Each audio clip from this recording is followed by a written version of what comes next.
Right, this activity is an introduction to the dissolution of the monasteries and possibly to the reign of Henry VIII as well.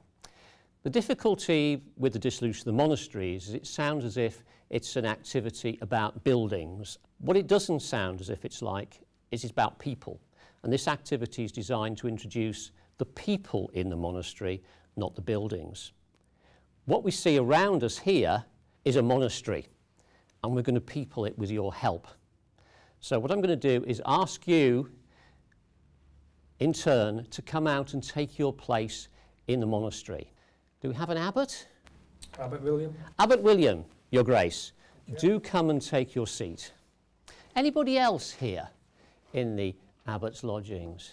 Me? I'm his servant. You're his servant. Stephen. Well, I'm not going to bow to you, servant, but if you'd like to seat as well, perhaps Your Grace should come a little bit forward. You don't want to be on the same level as your servant.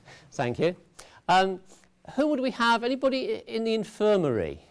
I work in the garden. You work in the garden and you are? Brother Cadfael, who's in charge of the infirmary. So if you'd like to come and sit in here. And your name is? John.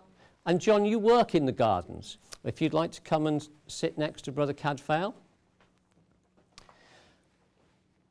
And so one by one we bring the students into the monastic community. They know who they are from details on their roll card. And as you'll have noticed, I didn't have enough students, so I used the ubiquitous teddy bears to fill out some of the roles. And who do we have left? And I'm the prior. So The I'm prior second in command. at the head of the church, second in command. So what we've got here is the community. The community headed by the abbot and the prior, the monks, other monks who work here, such as the infirmary. But the monastery just doesn't affect the monks. It also affects the people around. So we've got people in the locality who work in the monastery, in the kitchens or the laundry. We have the people in the town. We have the people who come to be educated.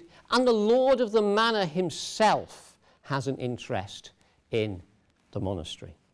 Now, what we need to find out is why the monastery is important to each of you. Again, the students use their roll cards, which give them all the details they need to explain the importance of the monastery to each character. But again, we're not going to take you through each one. So we'll start by asking the abbot, Your Grace, would you condescend to tell us why the abbey is important to you?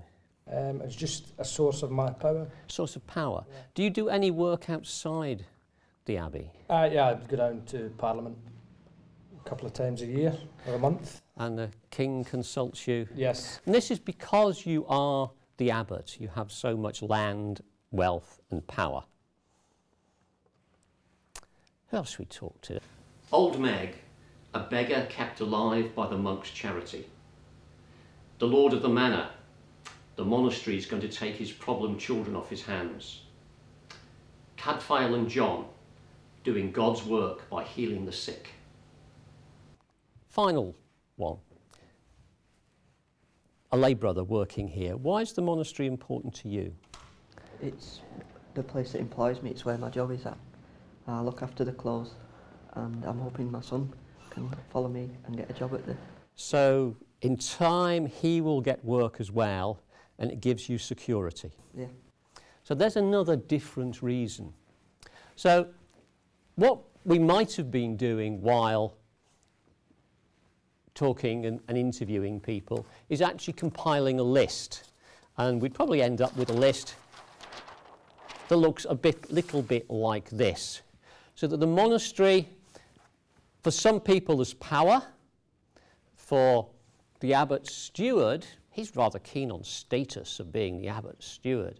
For some it provides food and shelter. It allows Brother Cadfael to do good. For perhaps some of the monks who've been in the monastery since they were young, what else is there? It can provide, well, we might call it a career, but a life as a monk or a nun. There's trade, there's education. For many people in the area, the monastery provides security for their family through employment. So we've sort of built up a sense of the importance of the monastery in the community. It's not just a community of monks saying prayers. It has tentacles out into the community. Well, I hope they learn three things. The first thing that we try and make is that history's fun, that we can have some fun. Secondly, there are something serious to come from the fun bits. But the main bit, hopefully, is that they actually get an idea of how strong people thought the monasteries were, how important they were, and what they did for the people once the fact that they might disappear. It brings it to life. It makes it much easier to get students this what happened. You know, we're in this situation where we're trying to get them to ask questions about the actual monastery itself. Why is it important? Why do they need it? Why did people want this monastery? And instead of using a book and sort of visual sources and written sources, it's much easier to get them to do a role play, act it out, and then they can see what effect the closing of the monasteries had on their villages. We look at what effect is it going to have on the entire country if everybody's going to be like that. We talk about why Henry VIII actually wants to close them down. We talk about the power that Cromwell has got, and then we develop and look into our own local abbey, Peterborough Abbey.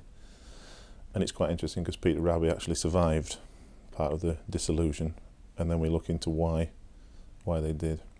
It's also connected to a part of the lesson which is looking at Old Scarlet, who is the burial man in Peterborough. And in Peterborough Cathedral is where Catherine of Aragon is buried. So we link it in with a little bit of local history as well. So we've successfully created a community. We've peopled the monastery, and we've discovered why the monastery is so important to so many people, not just the monks, but those living in the vicinity. But what do we do next? Well, it may be that the best way to use this activity is actually as an introduction to the reign of Henry VIII. Let's not do Henry VIII and his wives or the Reformation before this. Let's start with the monastery and then have Henry or Thomas Cromwell come in and pound the door and demand that the monastery close down. So what questions do students have? Well, why are you doing this? What's going on? Why have our lives got to be changed? That's the motivation for going back and exploring Henry's reign and why he broke with Rome and why he wanted to dissolve the monasteries. And your final activity may well be a hot seating exercise with Henry or preferably Thomas Cromwell in the hot seat. That's the teacher's role. And the students in their roles from the monastery asking him questions. Well, why are you doing this? Well, what's going to happen to us? Maybe one or two asking how good the pension is. And the final point may be a class vote. Are we going to accept Henry's wishes or are we going to rebel? And that could take you into the pilgrimage of grace. Overall, the emphasis throughout has been on people.